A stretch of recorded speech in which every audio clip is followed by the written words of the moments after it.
अस्सलाम वालेकुम गाइस, कैसे आप सभी लोग? आई होप आप सभी लोग ठीक होंगे। आज हमने अपने बकरों की केज की सफाई करनी है। जैसा कि आप सभी लोग देख सकते हैं, ये केज बहुत गंदा पड़ा हुआ है। पहले हम इनको चारा कर देते हैं, फिर इनकी सफाई करेंगे। सो गाइस, अभी हमने इनको गतावा कर दिया है। हमने इसलिए गतावा किया कि ताकि ये सुकून से खाते रहें और हम इनके केज के अंदर जाकर सफाई कर लें। अगर हमने इनको गतावा ना करते, इनने ये सारे पौधे ख़राब कर देने थे।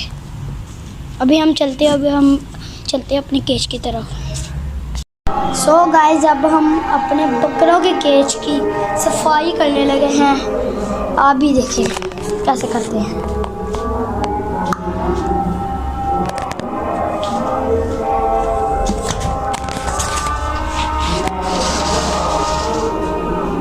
पहले ये उठा ले, ये पता नहीं क्या चीज़ है।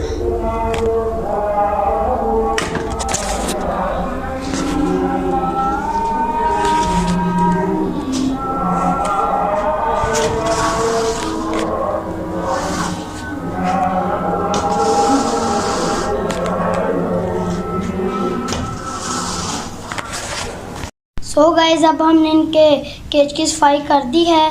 ये देखिए, अब हमने इनके केज की सफाई कर दी। अब हम सुबह बनेंगे। सुबह भी बड़े काम हैं, सुबह बनेंगे अब।